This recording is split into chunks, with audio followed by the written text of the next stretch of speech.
A small workshop, 2008. One man, one idea. What started as a dream in a single room would reshape how the world sees itself from the sky. This is the untold story of DJI, the company that put the sky in everyone's hands. Frank Wang was not born into wealth. He was born into hunger. A hunger for innovation, for precision, for something that didn't exist yet.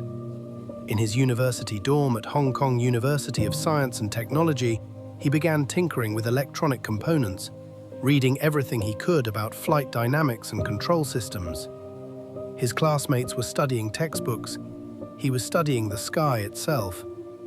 The idea was simple on paper, impossibly complex in execution. Every attempt failed. Every failure taught him something. The motors wouldn't stabilize. The balance was off by millimeters. Most people would have quit. Frank didn't know how to quit. In 2008, with just a handful of engineers, Frank founded DJI in a 1,200 square foot office in Shenzhen. The team was small, but their ambition was massive. They weren't trying to build a better toy. They were trying to build the future. The Phantom drone changed everything. It wasn't the first flying camera, but it was the first one that actually worked reliably. Every component was obsessed over, every circuit board was tested, every calibration was precise. While competitors were cutting corners, DJI was cutting seconds off their setup time. But precision demands scale, and scale demands discipline. By 2012, DJI wasn't just a startup anymore. It was a movement, and movements need infrastructure. Step into a DJI manufacturing facility in Shenzhen, and you see something remarkable. Workers in protective gear, hunched over assembly stations, putting together tiny components with millimeter-level accuracy. Every drone is tested, twice, 3 times. Quality control isn't a department at DJI, it's a philosophy. This is what separates DJI from everyone else. They didn't just innovate once and rest on it. They innovated in how they build, how they test, how they scale. The precision that Frank demanded in that first dorm room, it didn't disappear. It multiplied. DJI could have stayed small. They could have sold to hobbyists and called it a win. But Frank had a different vision. He saw agriculture. Farmers wasting water, pesticides, money on crops they couldn't see clearly until it was too late. He imagined drones spraying crops with surgical precision. Less waste, better yields, food security. The Agri series was born. Farmers in China started adopting it. Then Asia, then the world. What started as a camera drone became a tool that was literally feeding people. Then came rescue operations. Mountain terrain, impossible to reach on foot. A DJI drone could scout ahead, map the danger, guide rescue teams to survivors faster. Lives were being saved by the same technology that took beautiful photos. By 2015, DJI had something no drone company had ever achieved: dominance. Not just market share, dominance. 70% of the commercial drone market. They weren't competing anymore. They were defining the category. But dominance creates enemies. Regulators started paying attention. Patent trolls circled. Competitors tried to copy.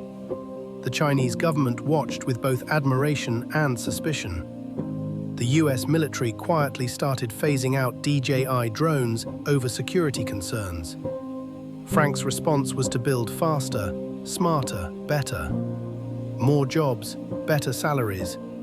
A new headquarters that looked like a tech campus from the future. DJI Sky City, 2 towers connected by sky bridges, standing over Shenzhen like a monument to what's possible when you refuse to accept the word no. Not everything went perfectly. Drones crashed. Privacy advocates worried. Governments started banning them from certain airspace. The company faced accusations about data security, about who was watching the watchers. But here's what's important. DJI didn't disappear when the criticism came. They didn't move offshore and hide. They addressed it. They built in safety features. They worked with regulators. They proved that a Chinese company could compete on the world stage, not just through cheap labor, but through relentless innovation. A young man who once soldered circuit boards by himself now led over 14,000 employees across 6 continents. The company that started with one dream was now responsible for the dreams of photographers, farmers, rescue teams, and filmmakers worldwide.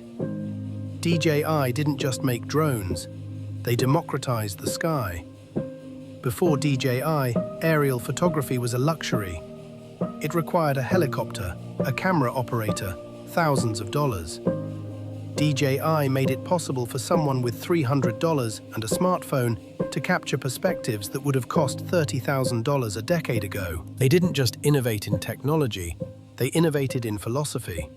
They proved that quality doesn't have to be expensive, that precision doesn't have to be inaccessible, that a company built by a 26-year-old in a small Chinese city could change how the entire world sees itself.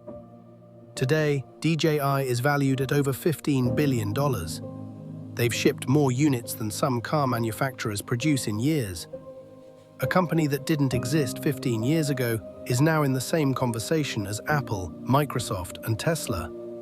But if you ask Frank Wang what he's most proud of, it's not the valuation. It's not the market share.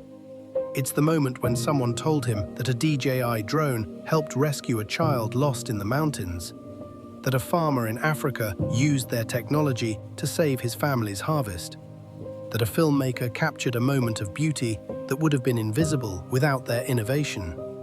That's the real rise of DJI, not a story about a company. It's a story about what happens when one person refuses to accept limits, when one person decides that precision matters, that quality matters, that putting the sky in everyone's hands isn't just a business, it's a revolution. The sky is no longer off limits, and that changes everything.